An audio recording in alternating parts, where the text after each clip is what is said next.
And welcome to the first edition ever of Kill Your Idols. Hey, Geoff. Yo, what's up, Eddie? Nothing much, man. This is our brand new podcast stemming out of our other podcast, the Prose Bros. Yeah.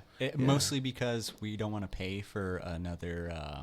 we don't have enough money to buy the bandwidth to have two separate podcasts. Anyway, let's talk about what this podcast is about. It's called Kill Your Idols, and that's pretty much it, right? Yeah. So I guess we're taking either an idol, hero, and... Icon of some sort. I guess not necessarily taking them down a notch just for fun, but as I understand it, it's a way for people to know what the fuck some of these celebrities are doing. Yeah, and not only that, we tend to put a lot of emphasis on, I think, the wrong people in society, and that's why we end up with people like Donald Trump running for president. I think it's a good thing to know that everybody's human. More than human, but I think a lot of this might stem from the whole Bill Cosby thing as well. Oh, fuck yeah. And not just Bill Cosby, just a lot of our idols, a lot of the people that we look up to that are, whether they be music artists, actors, just people we grew up with, were considered to be very, very great people at the top of their profession. And it's just good to know that, not good to know, it's smart to find out more about them, you know? It's good. Yeah. And some people super flawed. Oh, and some people are horrible. Yeah, the rabbit holes that this has led to, just researching some of this stuff is a lot of fun. So let's just get into it, man. Alrighty. Who do you pick? I picked Ferris Bueller, Matthew Brodrick. Nice. That's actually a really good choice. I actually know about this. Yeah. Yeah. So I don't think it's something that's super secretive. Some people know about this, some people don't. However, a lot of the stuff I found out afterwards was kind of interesting. So let me jump right into it. Matthew Brodrick, star of Ferris Bueller's Day Off, which... Growing up, we grew up around the same time period. It was amazing, man. That was the pinnacle of John Hughes movies. I wanted to be Ferris Bueller. Everybody did. Yeah, you ditch and you have this amazing adventure, and it was magical. Absolutely, man. So, in 1987, while he was on vacation with Jennifer Grey in Northern Ireland, he crossed the wrong lane in a rented BMW and killed two people, Anna Gallagher and Margaret Doherty. They were mother and daughter, right? Yes, mother and daughter. So they died.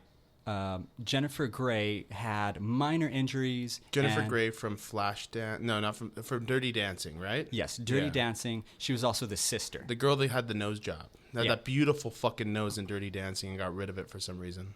Well, after you hear this, there might be a reason. Oh, okay. So she sustained minor injuries. Brodrick had fractured ribs, collapsed lung, and a concussion. So Matthew Brodrick says he has no recollection of the entire day. He doesn't remember waking up. He doesn't remember the accident. He doesn't remember why he swerved into the other lane, if he did in fact swerve. He said that he might have just, got confused. It's Ireland, you're on the wrong side, or at least according to us Americans. Do you know what kind of car he was driving? BMW.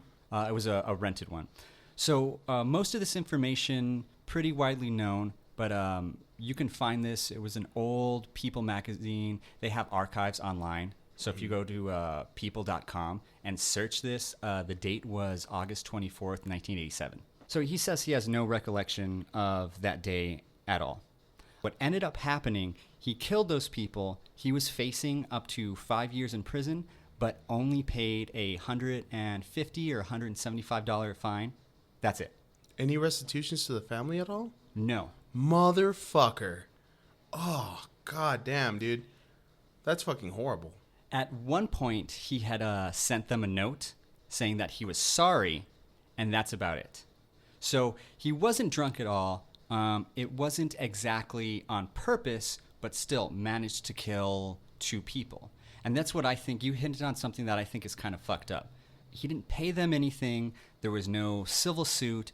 It's basically that he killed two people, got away with it, and was able to continue acting. And it was just probably because he was who he was and Jennifer Grey was in the car with him. Would you say that? Yeah. Yeah, obviously. he was famous and she was about to blow up. So around 2002, 2003, this all started to come up again.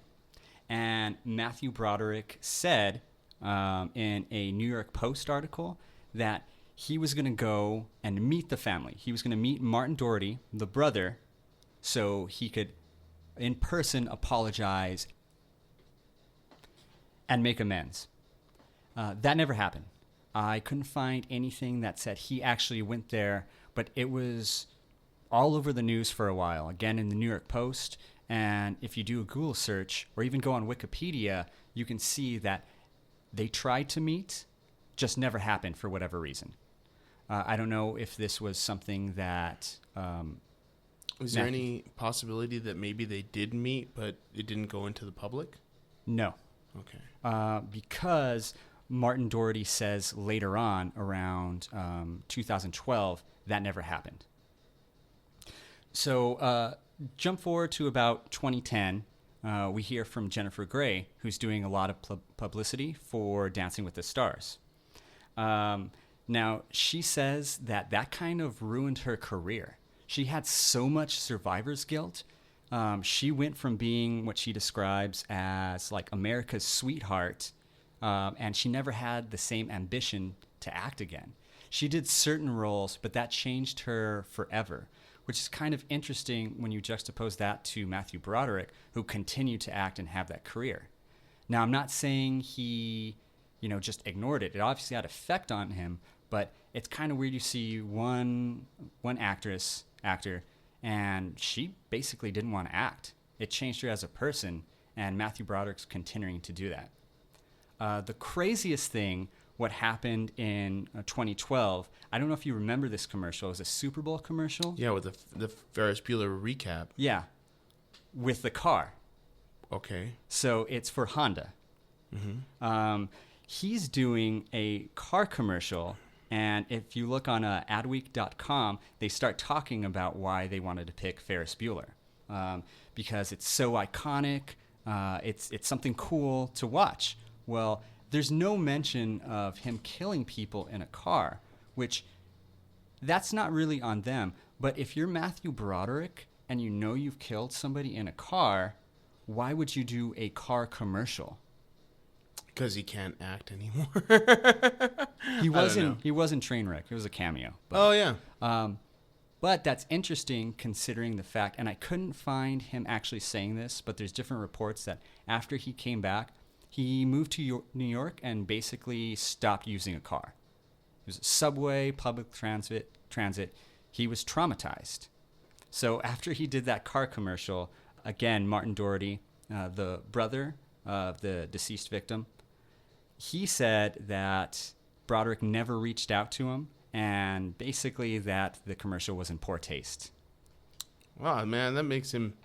I mean, part of me understands why he wouldn't want to revisit that horrible ordeal. I mean, it turned him into a villain. But at the same time, what a dick move, man. I don't know if I think he's a horrible fucking person on that one.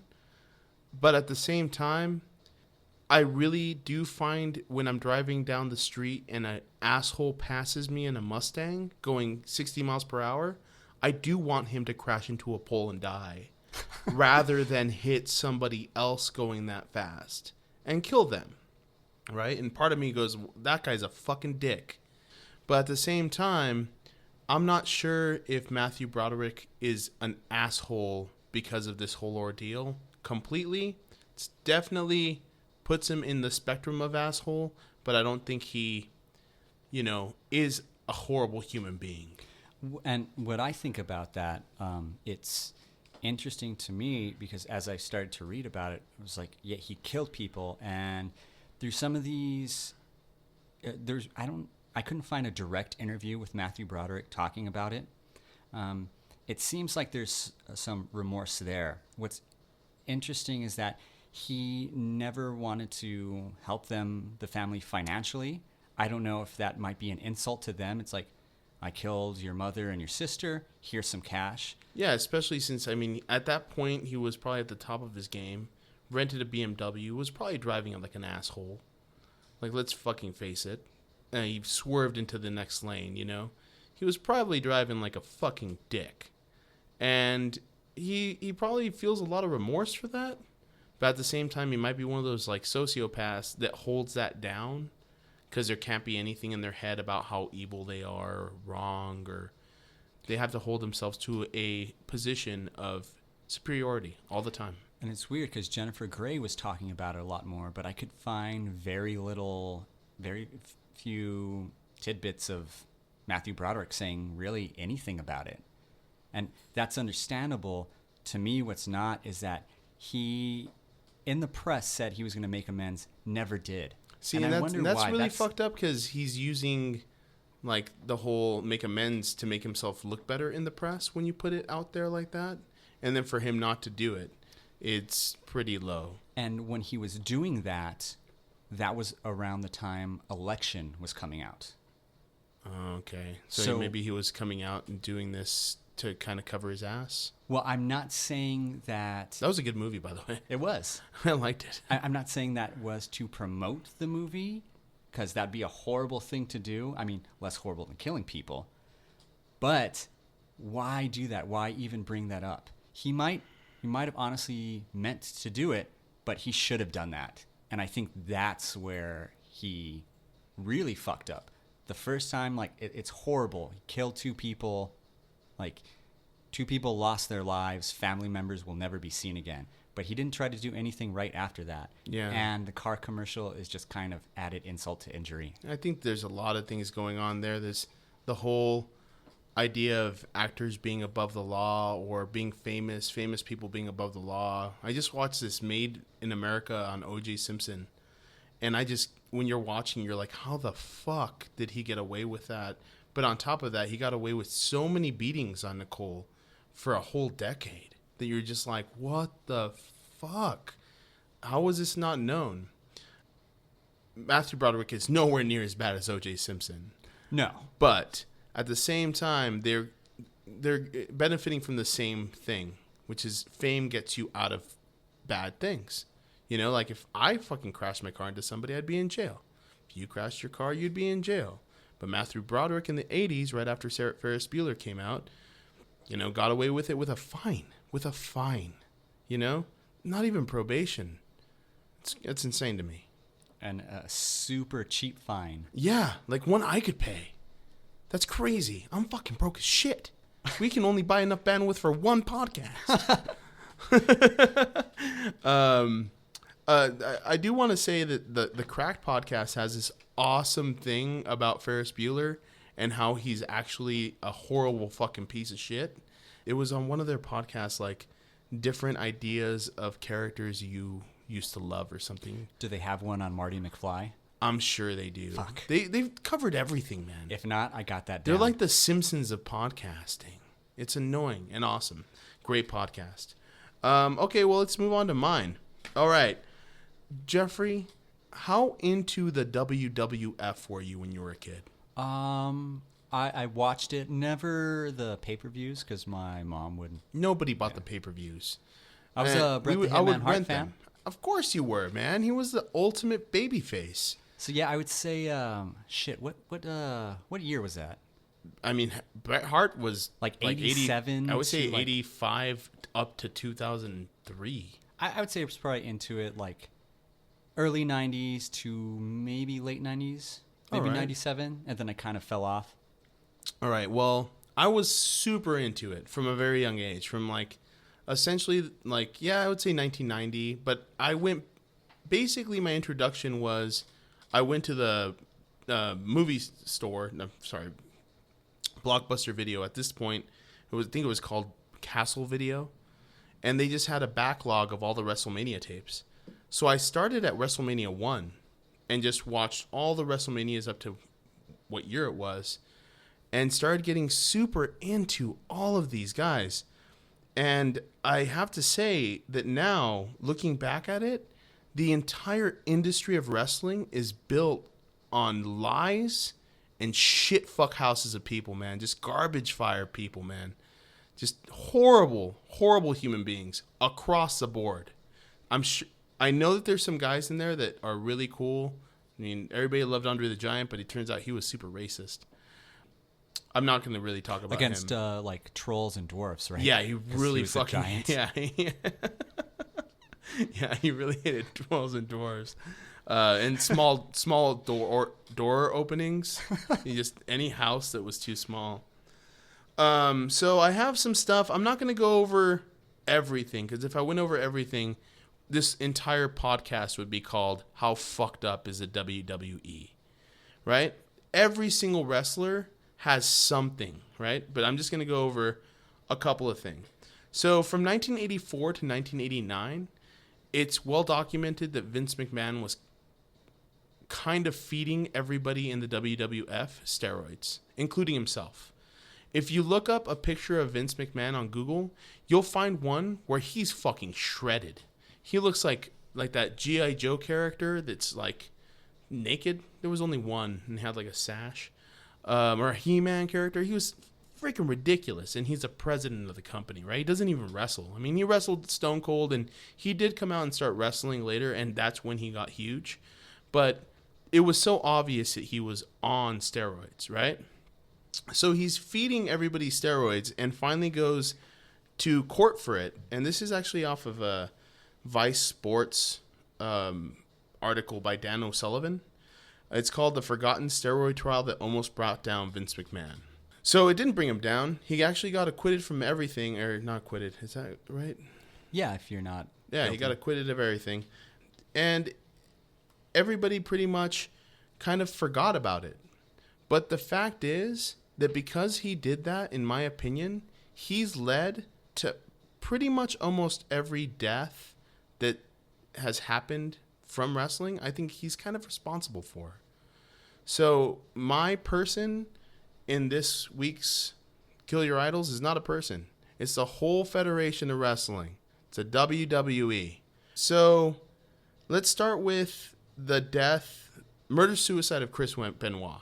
That's probably like the most known one, socially speaking. It was a major. It was a major thing, yeah. news story. I actually didn't cite anything for this one because I'm not really citing anything. It was just one day all the news outlets came out and said Chris Benoit killed his family and then killed himself. I remember seeing it on CNN. It was everywhere. I mean, probably in the El Paso Times. It was ridiculous, right? Actually, it might have been because Eddie Guerrero, I think, is from here. Yeah. And he was best friends with Chris Benoit. And he was really bummed out or whatever. And he later died from steroid, probably afflicted reasons as well. I mean, it took down Macho Man Randy Savage. Vince McMahon fed him steroids until he died. I'm just putting that out there. But you know he did a lot of cocaine too. Yeah. Ooh, yeah. Oh, yeah, he did. Dude, those promos are amazing. Yeah, dude. Some of those are fucking ridiculous. Just Google Macho Man Randy Savage in YouTube and have a blast. Cream of the crop. Cream of the crop, my brother. Brother. I can't do it anymore. Or ever. Anyway, so let's start with saying that Vince McMahon's a piece of shit. And I find him personally responsible for everything Chris Benoit did. I find him personally responsible for everything any of these guys did because I really think that the WWE promoted you to have to be in that physical shape. Can I ask you a question? Yeah. About Chris Benoit? So I remember that happening. Do you remember? Did they say anything about like anything that might have caused that? Was he in an altered state? Was he sober? Because I remember it happening, but I don't remember the exact details. Well, the thing about it is, all they pretty much said was it was probably because of roid rage of some sort. He was very, very addicted to steroids at this point. And the thing about steroids is they give you incredible highs and incredible lows because you're fucking with your hormones, right? So when you up your testosterone, all of a sudden estrogen will kick in. But then if you start your cycle again, you're going to get like testosterone rage. So I think he might have done it in like a fit of rage, you know? And then hit the low right after it and killed himself. But that's just all speculation. You know, this is something that they haven't really come out and said anything. Nobody knows what happened that night except for him. And he's dead. So, actually, he's not really one of my guys on here, even though, yeah, fuck, what a piece of shit. To kill your family, you know, and then take the cowardly way out and kill yourself. Or, realize what you did and take just action. I'm not really sure what to call that, but at the end of it, bummer. I'm turning this entire podcast into a bummer.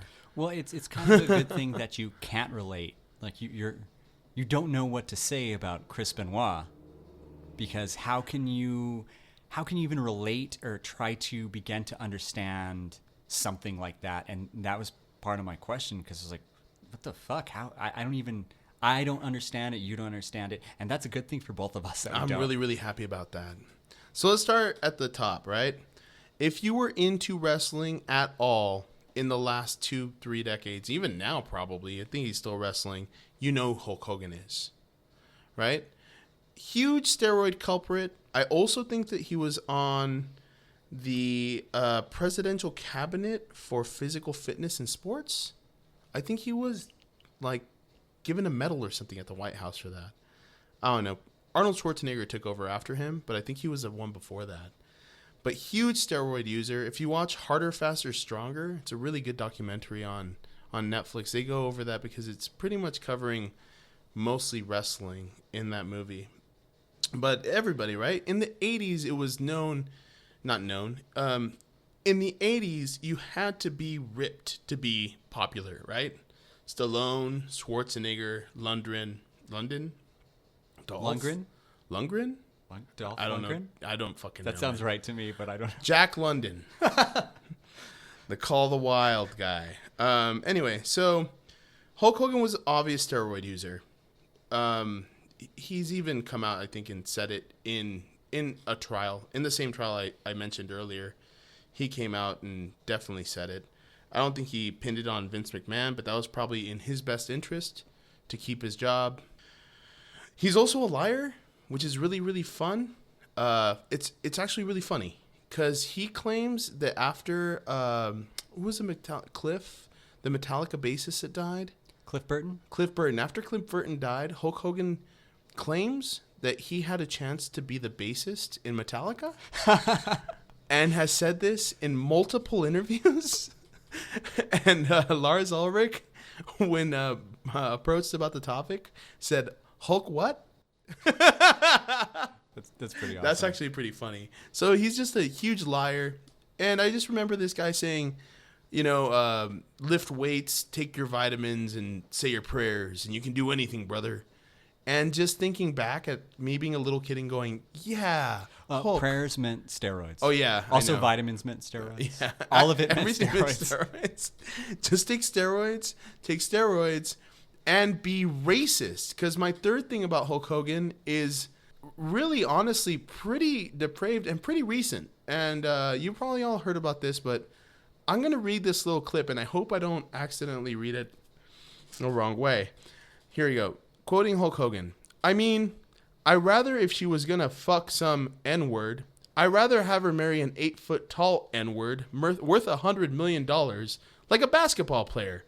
I guess we're all a little racist. Fucking N-words. Oh, shit. I didn't hear about that. No, we're not all racist, Hulk Hogan. You're fucking racist as fuck. This was actually when he was talking about his daughter hanging out with some black people. I guess that we're going to record producers, and not that it matters, but how long ago was that? I think it was I just closed the thing. It was last year, man. That was last year. I guess if it was in the 80s, it would still be fucking awful. It would have been horrible in the 80s. It happened last year. And then this year, he got paid by a tycoon in Silicon Valley, paid for all of his lawyer fees to sue Gawker for a really gross sex video that was taken of him without his permission. Gawker put it up, and they had no right to. So he sued Gawker and made $150 million off of it and essentially closed down Gawker, which means that he probably cost at least 100 people jobs because he let another tycoon take them down through him. So fuck Hulk Hogan. That's number one, right? All right. The next one I have is Razor Ramon. Did you like Razor Ramon? Dude, I loved Razor Ramon. He killed somebody. Oh, he shit. shot somebody in a fucking. Sorry. He shot somebody in the parking lot of a nightclub, man, in 1983. He got off scot-free because there wasn't enough evidence to convict him. And when talking about the incident, he doesn't say anything about it. He completely sideswiped it. But it gets kind of a little bit more depressing. And I wonder why you would say something like this or do something like this. He once tried to kill himself by drinking himself to death, but stopped drinking because he couldn't remember if he wrote a suicide note, and he had. Is that when he got all super fat? Yeah. You got to wonder, what is really the demon inside of this guy that made him like really give up on life? And I think it might have been him murdering somebody at a nightclub. Just a hunch, you know? So that's how it happened? He hit somebody? No, he shot somebody. Oh. He shot somebody with a gun. Notice he tried to drink himself to death and avoided like cutting himself, so he didn't have to, like, I guess in the afterlife, hear any razor's edge jokes. That's freaking horrible, man. All right, well, the Hulk Hogan stuff I got from the Vice Sports. It's an article called Hulk Was a Liar by Ian Williams. And the Scott Hall Razor Ramon stuff I got from sportsgrid.com off an article by Dan Fogarty.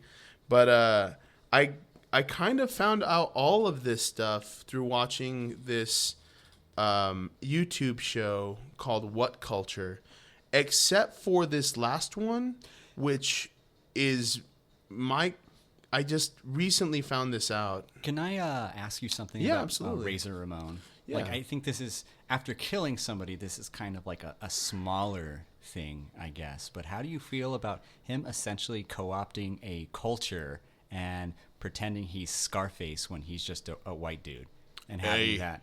Hey, yo, it's cool with me. I don't care, dude. It's fucking wrestling. The whole thing. There's a guy named the Iron Sheik that's obviously a racist stand-in. I guess after you kill somebody, co-opting a culture for your own benefit is like no big deal. I mean, honestly, everybody that is in wrestling is co-opting some culture. Even if they're white, they're acting whiter. You know, I mean, you think Stone Cold really is that fucking redneck? No fucking way. Maybe now. You know when they say that Peter Sellers did so many characters that he forgot who he was? Yeah. I think that happened to Stone Cold Steve Austin too. Anyway, so this last one actually is the reason why I started this whole podcast idea, was because growing up, besides Hulk Hogan, my favorite wrestler was Jimmy Snuka.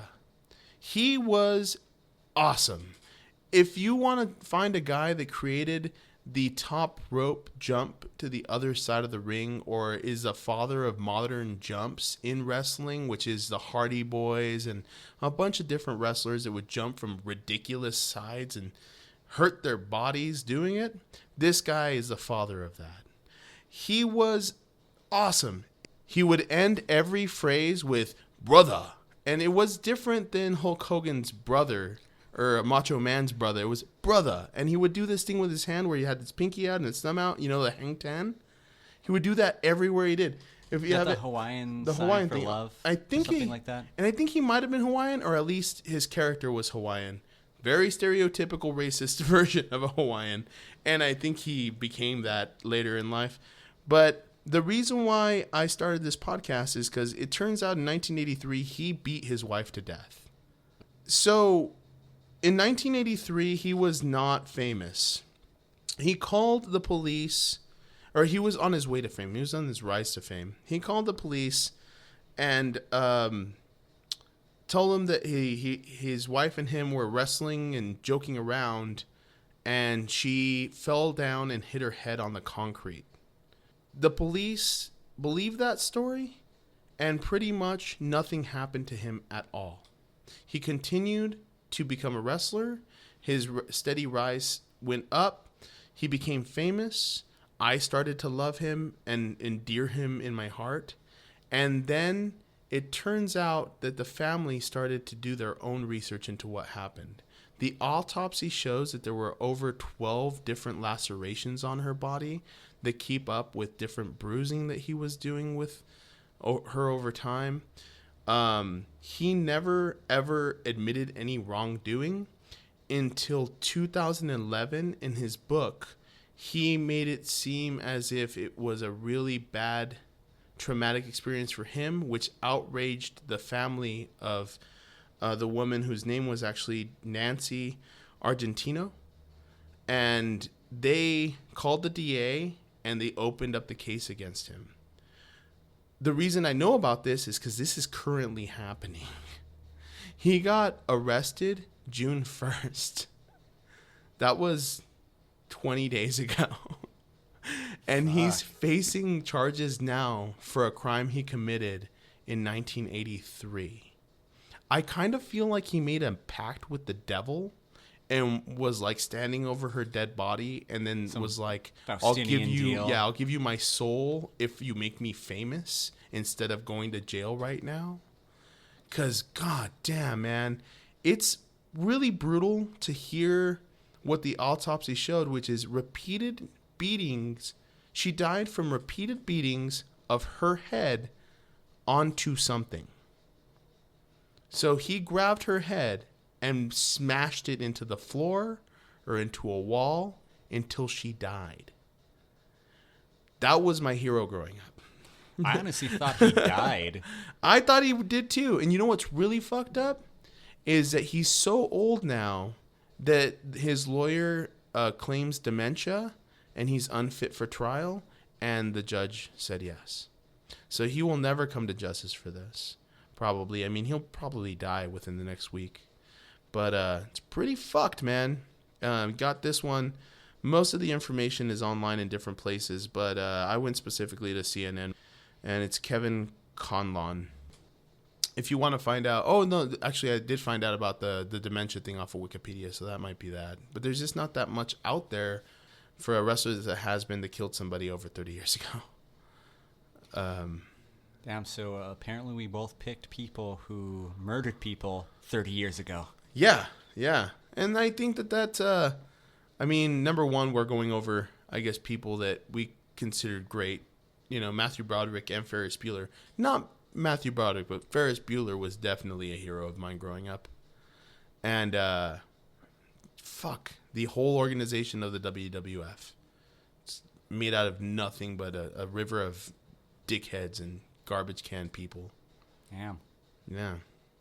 So that was our first edition of Kill Your Idols. Real bummer there. Let's see if we can create maybe a rap or something to end the show to pick up the. So you don't listen to this and you're like, well, fuck. Now I'm going into work and I'm in an awful mood. Yeah. Because I'm in an awful mood right now. I'm gonna drink a lot right now. Yeah. Probably not enough to kill myself. Or your wife. Or a couple of family that you're driving a car in the opposite direction. Yeah. Good call. Yeah, probably good. Anyway, thanks, Geoff. And thanks to all. If you listen, thank you very much.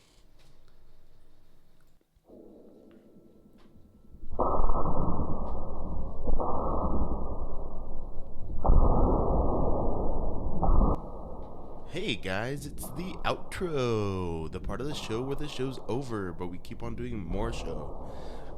This week I'm doing it without Geoff because he's at work and I'm unemployed. Have a couple of things. We'll do another Kill Your Idols coming up here soon. This episode's actually from a couple months ago, but it's harder to do this one because of the research. So we're going to have one coming out soon, but I wanted to tell you guys about next week's podcast, which is Sunnydale podcast that we're doing, Prose Bros Visit Sunnydale. It's a Buffy podcast, so if you like Buffy, check that one out. Also want to give another shout out to the Podmax podcast, Kill Your Idols, that's this one, never mind, Inside the Drinker Studio, and Four-Eyed Horror. Those are all El Paso based podcasts that are awesome and we like to promote on our show. Yeah, so that's that. What we're listening to now is a slowed down version of the intro. I call it whale sounds, but it's not whale sounds. It's a lot of noise going very slow. Anyway, have a good night. Yeah, thanks for listening if you did.